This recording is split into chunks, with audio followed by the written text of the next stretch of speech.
दोस्तों नमस्कार। आप सभी का हमारे इस YouTube चैनल में बहुत बहुत स्वागत है। वृश्चिक राशि, आज के इस वीडियो की शुरुआत एक कहानी से करेंगे जो कि कहीं ना कहीं आपके जीवन से अवश्य ही जुड़ी हुई है। आपके आसपास या आपके स्वयं के घर परिवार में यह घटना अवश्य ही घट रही है। तो इस कहानी को ध्यान से सुनें और फिर इस कहानी के बाद वीडियो के असली विषय पर हम चर्चा करेंगे जो आपके जीवन में बेहद महत्वपूर्ण होने जा रहा है। तो मित्रों, वीडियो को ध्यान से देखें, शुरू से लेकर अंत तक देखें। बड़ी मेहनत से आपके लिए यह वीडियो तैयार किया गया है। यदि आप इस वीडियो को पूरा देख लेंगे तो हमारी मेहनत सफल हो जाएगी और हमारी माता भद्रकाली के लिए की जाने वाली पूजा आराधना भी सफल मानी जाएगी। तो मित्रों, माता भद्रकाली का नाम लेकर वीडियो को शुरुआत करते हैं। कहानी कुछ इस प्रकार है और यह एक सच्ची कहानी है। मित्रों, मेरे एक जानने वाले हैं, परिचित हैं, उनकी बहन है, उसका नया नया विवाह हुआ था, शादी हुई थी। तो उनका प्रोग्राम बन गया कि मेहंदीपुर बालाजी चलते हैं, बालाजी के दर्शन करेंगे। और एक अच्छा प्रोग्राम था, कोई इसमें बुराई नहीं थी। तो जब पूरा परिवार दर्शन करके वापस आया तो अचानक ही कुछ समय के बाद सब कुछ बदल गया। कुछ समय तो सब कुछ शांत रहा, लेकिन कुछ समय के बाद सब कुछ बदलना शुरू हो गया। उनके घर परिवार में अजीबोगरीब घटनाएं होनी शुरू हो गई और उस स्त्री का, जिसका नया नया विवाह हुआ था, उसका स्वभाव पूर्ण रूप से बदलना शुरू हो गया। यानी कि पहले जहां उसका स्वभाव बिल्कुल शांत था, प्रेमी था, लोगों से, अपने परिवार से सबसे प्रेम करने का था, वहीं अब अपने परिवारजनों से सख्त नफरत पैदा होने लगी। एकांत पसंद होने लगा, लोगों से बात करना उसे पसंद नहीं था। फिर स्थिति बिगड़नी शुरू हुई। धीरे धीरे घर के सामान को फेंक देना, भोजन को बड़े ही बुरी तरह से खाना, यानी कि जैसे लोग सामान्य तौर पर खाना खाते हैं वैसे नहीं, बड़ा ही छिन्न भिन्न करके भोजन को खाना घिनौने अंदाज में, और सामान को इधर उधर फेंकना, लोगों को बुरा भला कहना। और फिर स्थिति जब बहुत ज़्यादा बिगड़ गई तो इस हद तक पहुंच गई कि घर से ही भाग जाना, यानी कि वह स्त्री घर से ही भाग जाया करती थी। तो अब यह स्थिति जब हो गई तो घर वाले बहुत परेशान हुए बेचारे, उनको तो कुछ पता ही नहीं था कि क्या हो रहा है। फिर उन्होंने जब संपर्क करना शुरू किया जानने वाले लोगों से जो इस प्रकार की स्थितियों से जुड़े रहते थे, तो उनको फिर किसी ने सलाह दी और उस महिला के ऊपर प्रक्रिया शुरू की गई, तांत्रिक क्रियाएं शुरू की गई। और बाद में जब उस दुष्ट आत्मा ने, जो उसके ऊपर हावी हो चुकी थी, उसने बोलना शुरू किया तो सभी भौचक के रह गए। जी हाँ मित्रों, यह एक ऐसी घटना थी जिसके बारे में किसी को अनुमान नहीं था। तो उसने बताया कि वह हजारों साल से भटकती हुई एक आत्मा है जिसे अब तक किसी भी प्रकार का सुख प्राप्त नहीं हुआ है। उसे अब सारे सुख चाहिए और यह एक ऐसी स्त्री है जिसके माध्यम से वह सारे सुख अपने भोगेगा। तो जब उससे पूछा गया कि तुम्हें ये स्त्री के शरीर में प्रवेश कब मिला, जब तुम मेहंदीपुर बालाजी गए थे तो वहाँ लौटते समय यह परिवार के लोग एक पुलिया पर, छोटा पुल होता है, पुलिया पर रुके थे। तो पुलिया के इस तरफ यह स्त्री आकर बैठ गई थी और वहीं पर मेरा निवास था। वहाँ मैंने इस स्त्री को देखा और मैं इसके पीछे लग गया और उसके बाद फिर मैं इसके ऊपर हावी हो गया। तो जब यह सब पता चल गया तो उसके बाद फिर उसके ऊपर क्रियाकर्म किया गया। सारा कार्यक्रम करने के बाद में फिर उस दुष्ट आत्मा से उस स्त्री को मुक्त भी किया गया और अब वह सुखी जीवन जी रही है। उसके ऊपर किसी भी प्रकार की बाधा नहीं है। तो मित्रों, यह जो कहानी मैंने आपको सुनाई है, यह कहानी एक वास्तविक कहानी है और एक अच्छे भले परिवार की बर्बाद होने की, नष्ट होने की कहानी है। बाद में उनका सब कुछ सामान्य हो गया, लेकिन उससे पहले उनकी बहुत ज़्यादा हानि भी हो चुकी है। तो अब बात करते हैं कि यह कहानी हमें क्यों सुननी चाहिए। यह कहानी हमें इसलिए सुननी चाहिए मित्रों कि हमारे जीवन में भी कुछ न कुछ परेशानियां अवश्य चल रही हैं। कुछ तो सामान्य हैं, जीवन में होने वाली सामान्य सी घटनाएं हैं, परेशानियां हैं, वो तो ठीक है, लेकिन कुछ असामान्य घटनाएं भी हो रही हैं। जैसे कि आपने कोई व्यापार शुरू किया और उसमें सिर्फ नुकसान ही होता चला जा रहा है। ऐसा लग रहा है कि जहां आपको फ़ायदा होने जा रहा था वहां से भी अचानक नुकसान होना शुरू हो जाता है, जैसे कोई आपके पीछे लगा है, सोच समझकर आपको परेशान कर रहा है।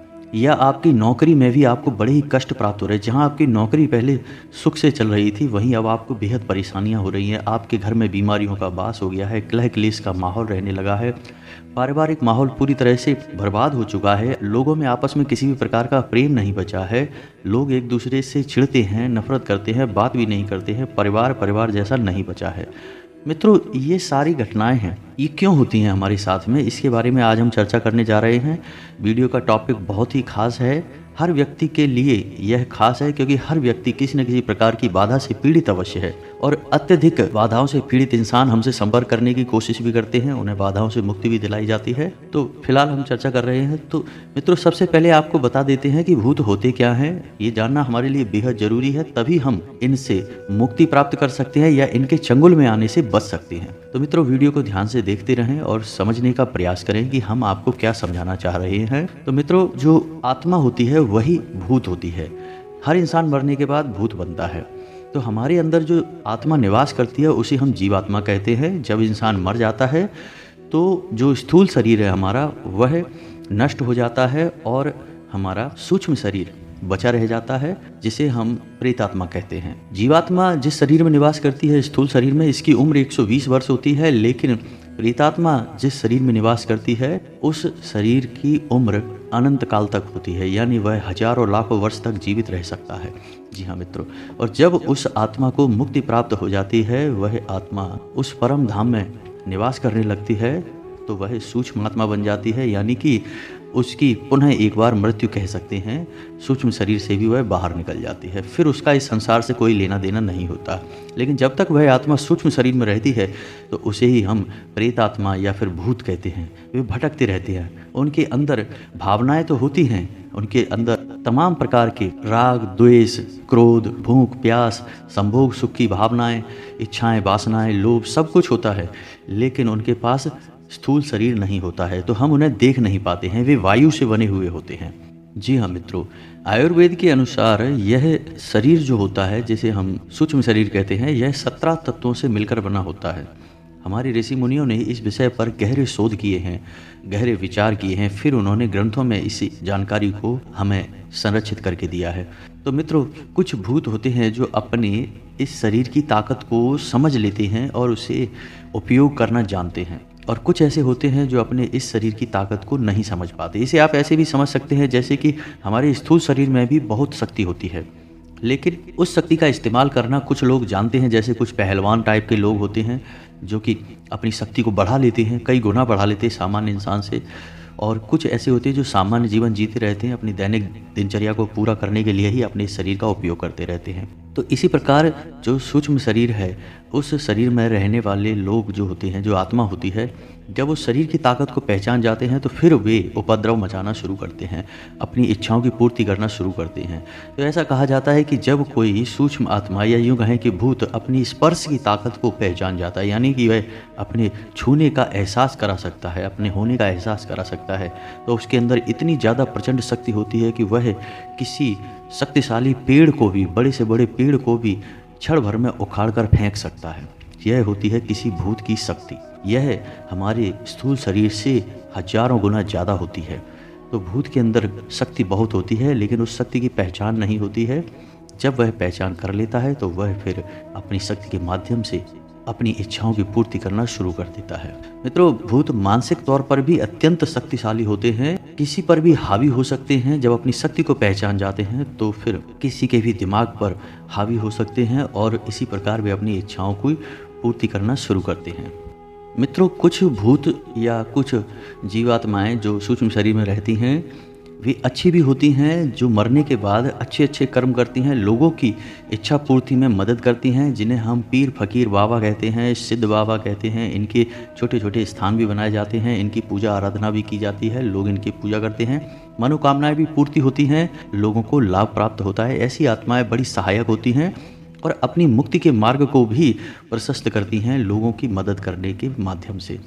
लेकिन कुछ दुष्ट आत्माएं होती हैं जो लोगों के माध्यम से अपनी इच्छाओं की पूर्ति करना चाहती हैं, तो हमें उन्हीं आत्माओं से बचना है। तो मित्रों, सबसे पहले हम जानते हैं कि ऐसी आत्माएं हमारे ऊपर हावी कब होती हैं, किस जगह पर होती हैं, क्या स्थितियाँ होती हैं जब ऐसी आत्माएं हमारे शरीर पर हावी हो जाती हैं और हमारा विनाश शुरू हो जाता है। तो मित्रों, हम आपको बताते हैं कि कुछ लोग कहते हैं कि भूत से राशि मिल जाए तो भूत हमारे ऊपर हावी हो जाता है। नहीं, ये बात बिल्कुल गलत है। भूत की कोई राशि नहीं हो सकती। राशि उसकी होती है जिसका जन्म होता है। भूत का कोई जन्म नहीं होता है। सूक्ष्म शरीर का कोई जन्म नहीं होता है। वह हमेशा से हमारे साथ विद्यमान है। तो उसकी राशि भी नहीं हो सकती है। तो जब हमारा शरीर, स्थूल शरीर जिसमें जो हमें अभी दिखाई दे रहा है, यह नष्ट हो जाता है तो हमारी राशि की भी सीमाएं समाप्त हो जाती हैं। तो भूत की कोई राशि नहीं होती है, तो फिर भूत हमारे ऊपर हावी ही क्यों होते हैं? तो भूत हावी होते हैं कुछ विशेष परिस्थितियों में। तो मित्रों, सबसे पहले जानते हैं कि किन स्थानों पर भूतों का वास होता है। तो किसी नदी में, किसी पुल पर, किसी एकांत खंडहर में, किसी एकांत स्थान में जहाँ कोई नहीं जाता आता है, ऐसे स्थानों पर भूतों का वास होता है। ऐसे स्थानों पर हमें जाने से बचना चाहिए, और यदि हम जाते भी हैं तो फिर हमें ईश्वर का ध्यान करते रहना चाहिए, माँ भद्रकाली का ध्यान करते रहना चाहिए। किसी सुनसान स्थान पर, किसी पेड़ के नीचे टॉयलेट नहीं करनी चाहिए, वहाँ पर भी अक्सर भूतों का वास होता है। कभी कभी आप जा रहे हैं रास्ते पे और चौराहे पर या तिराहे पर आपने देखा कि किसी विशेष प्रकार का नारियल रखा है, कोई नींबू रखा है, उससे आपको दूरी बनानी है, उसे लांघना नहीं है किसी भी कीमत पर। वह निश्चित ही किसी के द्वारा किया गया कोई तांत्रिक प्रक्रिया है, उससे आपको दूरी बनाकर रखनी है, वहाँ आपको नहीं जाना है। ऐसे स्थान पर भी भूत का वास होता है। आप अचानक किसी एकांत स्थान पर जा रहे हैं और आपको एक मटका दिखाई देता है, छोटा घड़ा या लोटा या कोई भी ऐसा बर्तन दिखाई देता है जो ढका हुआ है, उसे आपको हरगिज नहीं खोलना है। वह भी भूत का कोई ना कोई माध्यम है, कोई ना कोई प्रकार है। तो मित्रों, ये तो थी जानकारी कि किन स्थानों पर आपको भूत मिल सकते हैं। ऐसे स्थानों पर आप या तो जाएं ही ना, और यदि आप जा भी रहे हैं तो आप माता भद्रकाली का नाम लेते हुए जाएं। माता भद्रकाली के स्मरण मात्र से ही हर एक नकारात्मक शक्ति समाप्त हो जाती है, दूर हट जाती है। तो मित्रों, अब ये कैसे पहचानेंगे कि आपके ऊपर या आपके परिवार में किसी सदस्य के ऊपर किसी प्रकार की प्रेत आत्मा, भूत आत्मा का वास है? तो इसके लिए समझते हैं कि एक ऐसा इंसान जिसका स्वभाव जैसा भी था, आप उसे अच्छी तरह से जानते थे, अचानक से परिवर्तित हो जाता है, बदल जाता है। यानी चौंकाने वाली स्थिति होती है। जैसे कि किसी को कुछ मीठा बिल्कुल भी पसंद नहीं था, मीठा नहीं खाता था, लेकिन अचानक ऐसा हुआ कि अब उसे मीठा बहुत पसंद है। तीखा नहीं खाता था, अचानक ऐसा हुआ कि अब उसे तीखा बहुत पसंद है। अचानक ही वह अनाप शनाप अनर्गल बातें बहुत करता है। अचानक ही उसकी आंखें लाल हो जाती हैं। अचानक ही उसके शरीर में कंपन शुरू हो जाता है। अचानक ही उसके रोंगटे खड़े होने लगते हैं। मित्रों, ये सब प्रकार हैं, ये सब लक्षण हैं कि उसके शरीर पर किसी न किसी प्रकार की बुरी आत्मा का साया आ चुका है। और भी कई लक्षण हैं और भी कई तरीके हैं जिससे हम ये जान सकते हैं। जैसे कि ऐसा इंसान एकांत प्रिय हो जाता है, वह हमेशा एकांत में रहना चाहता है। तेज रोशनी से, तेज शोर से उसे दूर रहना पसंद है, वह तेज रोशनी में नहीं रह सकता है। अपने प्रिय से, यानी अपने परिवारजनों से, अपने मित्रों से, अपने प्रेम से नफरत करने लगता है, उनसे चिढ़ने लगता है, यहाँ तक कि उनकी जान लेने की कोशिश भी कर सकता है। कुछ स्थितियों में तो यहाँ तक भी देखा गया है कि अपने स्वयं के शरीर से भी वह नफरत करने लगता है और उसे हानि पहुँचाने लगता है। जी हाँ, तो ये सारे जो प्रकार हैं, इनसे आप पहचान सकते हैं कि किसी के ऊपर किसी प्रकार का साया है कि नहीं है। शुरुआत धीमे धीमे होती है, लेकिन स्थिति आगे चल के बढ़ती चली जाती है, बिगड़ती चली जाती है। जो भी प्रेत आत्मा, भूत आत्मा उसके ऊपर वास कर रही है, वह अपनी इच्छाओं की पूर्ति के लिए फिर उस पर हावी होती चली जाती है। मित्रों, तो आपको पहचानना है और उसके लिए प्रक्रियाएं शुरू कर देनी है। मित्रों, कभी कभी भूत किसी इंसान के माध्यम से हमारे घर में प्रवेश कर जाता है और फिर वह हमारे घर में ही वास करने लगता है। तो ऐसी स्थिति में क्या होता है कि हमारे घर का माहौल बदलने लगता है। फिर हमारे घर के सभी लोग एक दूसरे से चिढ़ने लगते हैं। घर में सुख समृद्धि समाप्त हो जाती है, शांति भंग हो जाती है, कलह क्लेश का माहौल अक्सर बना रहता है। परिवार के लोग एक दूसरे से बात करना पसंद नहीं करते हैं। जहां पहले एक साथ बैठकर घंटों बातें हुआ करती थी, वहां अब 1 मिनट के लिए भी किसी प्रकार की आपस में लोग बात नहीं करते हैं। काम की बात करना भी अब मुश्किल हो जाता है। सुख समृद्धि समाप्त हो जाती है, धन के आगमन के रास्ते बंद होने लगते हैं। एक एक करके आमदनी के स्रोत कम होने लगते हैं या समाप्त होने लगते हैं। घर में दरिद्रता का वास हो जाता है। देवी देवताओं की पूजा होना बंद हो जाती है। घर में लगाए गए पौधे, हरे भरे पौधे सूखने शुरू हो जाते हैं और सबसे पहले घर की तुलसी सूख जाती है। घर में आप किसी भी प्रकार की पूजा पाठ नहीं कर सकते हैं। जब आप पूजा पाठ करने की कोशिश करते हैं तो तमाम प्रकार के विघ्न और बाधाएं उत्पन्न होती हैं। हो सकता है कि पूजा बीच में ही भंग हो जाए, पूर्ण होने से पहले ही पूजा नष्ट हो जाए। तो मित्रों, ये तो थी जानकारी कि हम परिवार पर किसी प्रकार का साया है या हमारे ऊपर किसी प्रकार का साया है, परिवार के किसी व्यक्ति के ऊपर साया है, इस सबको कैसे पहचानेंगे। मित्रों, एक चीज़ याद रखना है कि हमेशा ऐसा नहीं होता है कि हमारे ऊपर किसी ने, हमारे परिवार के ऊपर किसी ने किसी प्रकार की जीवात्मा, भूत आत्मा को छोड़ रखा है। प्रेत आत्मा को छोड़ रखा है। ऐसा ज़रूरी नहीं है। प्रेत आत्मा स्वयं ही हमारे शरीर को चुन सकती है, हमारे घर को चुन सकती है। किसी ने किया नहीं है तब भी, क्योंकि बहुत से लोग ऐसा कहते हैं कि हमारी तो किसी से दुश्मनी ही नहीं है, हम तो इतने अमीर भी नहीं हैं, रईस भी नहीं है, हमारा तो बड़ा ही सामान्य सा जीवन है, फिर लोग हमसे क्यों चिढ़ेंगे, लोग हमारे ऊपर तांत्रिक क्रिया क्यों करेंगे। हमारी तो किसी से दुश्मनी नहीं है, हमारा तो सबसे प्रेम मिलाप है, अच्छा है, रिश्ता नाता बढ़िया चल रहा है। तो मित्रों, ऐसी स्थिति ज़रूरी नहीं है कि किसी ने आपके ऊपर बनाई हो। भूत स्वयं ही आपके घर में प्रवेश कर सकता है, भूत स्वयं ही आपके परिवार के किसी सदस्य पर हावी हो सकता है। जी हाँ मित्रों, यह उसकी स्वयं की इच्छा भी हो सकती है। तो मित्रों, अब आप खुद ही समझ जाइए कि क्या आपके परिवार में ऐसी स्थिति चल रही है, बेरोजगारी बढ़ रही है। जो कि योग्य युवा हैं उनकी ना तो रोजगार प्राप्त हो पा रहा है, ना ही विवाह हो पा रहा है। घर के लोगों की बुद्धि भ्रष्ट हो चुकी है, काम में मन नहीं लगता है, उल जलूल गतिविधियां बढ़ने लगी हैं, जैसे जुआ शराब आदि की गतिविधियां बढ़ने लगी हैं, व्यसन बढ़ने लगे हैं, माहौल ख़राब होने लगा है। यदि ऐसा कुछ आपके साथ हो रहा है तो निश्चित ही आपके घर में किसी प्रकार की बुरी आत्मा का साया है। तो अब इस स्थिति में आपको क्या करना है, तो आपके लिए हम बता रहे हैं कुछ बेहद ही शक्तिशाली और बहुत ही सरल उपाय। जी हाँ मित्रों, कुछ लोग कहते हैं कि अगर आपको लगे कि किसी के ऊपर भूत का साया है तो उसे रुद्राक्ष पहना दीजिए। कोई फर्क नहीं पड़ेगा मित्रों, आप उसे रुद्राक्ष पहना देंगे, क्योंकि रुद्राक्ष स्वयं भगवान भोलेनाथ का प्रतीक है और भगवान भोलेनाथ की शरण में सभी रहते हैं, चाहे भूत हो, पिशाच हो, चुड़ैल हो, डायन हो, इंसान हो, जीव हो, सभी रहते हैं। तो भगवान भोलेनाथ को इससे कोई परेशानी नहीं होगी कि आपके घर में भूत रहता है कि नहीं रहता है। तो अब आपको भूत से मुक्ति कैसे प्राप्त होगी। जी हाँ मित्रों, आपको पता चल गया कि आपके परिवार में, आपके घर में भूत है, कोई प्रेत आत्मा है। अब उससे मुक्ति आपको कैसे प्राप्त होगी। तो इस संसार में केवल दो ही ऐसी प्रचंड शक्तियां हैं जो आपको किसी भी दुरात्मा से मुक्ति दिला सकती हैं। पहली शक्ति है माता भद्रकाली की, या स्वयं काली माता। माता काली और भद्रकाली में कोई अंतर नहीं है मित्रों, याद रखना है। माता का जो विनाशकारी प्रचंड स्वरूप है उसे काली कहा जाता है, और माता का जो सौम्य और सरल स्वरूप है, जो जीवनदायी है, उसे भद्रकाली कहा जाता है। दोनों ही माता। और दूसरी शक्ति है हनुमान जी। तो मित्रों, इस वीडियो में हम माता भद्रकाली की ही बात करेंगे। तो आपको करना यह है कि अपने पूजा घर में एक नारियल को स्थापित करना है और उसे लाल कोरे कपड़े में लपेटना है और 7 बार उसके आसपास कलावे को लपेटना है और उसे अन्न के ऊपर स्थापित करना है। यानी कि आप थोड़ा सा गेहूं रखें और उसके ऊपर उस नारियल को स्थापित कर दें और उस नारियल को स्वयं माता भद्रकाली के स्वरूप में स्थापित करें। माता का आवाहन करें कि माता आइए, हमारे घर में आपका स्वागत है, और नित्य उस नारियल की पूजा करनी है। ऐसा आपको 21 दिनों तक करना है और उसके बाद आपको उस दुरात्मा से मुक्ति प्राप्त हो जाएगी। कुछ ही दिनों में आपके घर में अच्छी घटनाएं घटना शुरू हो जाएंगी।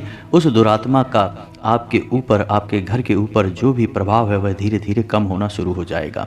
तो यह तो थी एक प्रक्रिया जो आपको करनी है। दूसरी प्रक्रिया आपको यह करनी है कि आपको अपने घर के हर एक कोने में गंगा जल का छिड़काव करना है। जी हाँ मित्रों, और आपको गंगा जल का छिड़काव करना है उस समय जब आपके घर के सभी लोग सो रहे हों या शांति हो। यह कार्य सर्वोत्तम रहेगा कि आप ब्रह्म मुहूर्त में करें। सुबह 4 बजे जागकर आप इस क्रिया को करें, और जब आप गंगा जल का छिड़काव करें तो उस वक्त भी माता भद्रकाली का नाम स्मरण करते चलें और माता से प्रार्थना करें कि माता, हमसे जो भी भूल चूक हुई है उसके लिए हमें क्षमा करें, हमारी गलतियों को माफ़ करें और हमें इस दुरात्मा से मुक्ति प्रदान करें। तो आपको इस प्रक्रिया को भी 1, 2 या 3 बार दोहराना है। और इसी के साथ साथ आपको अपने घर के दरवाजे पर गाय के गोबर से लीपन करना है। गाय के गोबर से थोड़ा सा लीपन करके उस पर चौक बनाना है और उस पर एक दीपक जलाना है। इतना करने मात्र से मित्रों आपको आपके परिवार की जो दुरात्मा है या आपके घर के परिवार के किसी सदस्य पर किसी प्रकार की बुरी आत्मा का साया है, उससे आपको मुक्ति प्राप्त हो जाएगी। आपको 21 दिनों तक माता का पूजन करना है और उसके बाद जब आपकी मनोकामना पूर्ण हो जाए, आपको दुरात्मा से मुक्ति प्राप्त हो जाए, आपके परिवार में सुख शांति का वास हो जाए, तो फिर आपको उस नारियल को आपके नज़दीक जो भी माता काली का या भद्रकाली का या अम्बे माँ का मंदिर है, वहाँ उस नारियल को आपको समर्पित कर देना है। और इसके बाद आपका सारा जो किया कराया है या आपके ऊपर जो किसी प्रकार का साया है, सबसे आपको मुक्ति प्राप्त हो जाएगी। फिर हम आपसे यह कहेंगे कि आपको अपने घर में माता भद्रकाली की एक मूर्ति भी स्थापित कर लेनी चाहिए। फ़ोटो या मूर्ति रूप में आप माता को पूजना भी शुरू करें, आपको जीवन में आगे कभी भी किसी प्रकार की बाधा का सामना नहीं करना पड़ेगा। तो मित्रों, यह तो थी जानकारी कि आपको कैसे जीवन में सुख और शांति प्राप्त हो सकती है। इसका एकमात्र माध्यम सिर्फ माता है, माता भद्रकाली हैं। जी हाँ मित्रों, उम्मीद है वीडियो में दी गई जानकारी आपको पसंद आई होगी। यदि जानकारी पसंद आई है तो पूरे भक्ति भाव के साथ माता को याद करते हुए कमेंट में जय माँ भद्रकाली अवश्य लिखें और वीडियो को एक प्यारा सा लाइक भी कर दें। हमारा मनोबल बढ़ता है, बहुत मेहनत लगती है इस प्रकार के वीडियोज़ बनाने के लिए, जानकारी को इकट्ठा करने के लिए। उम्मीद है आपको जानकारी पसंद आई होगी। मिलते हैं अगले ज्ञानवर्धक वीडियो में, तब तक के लिए धन्यवाद।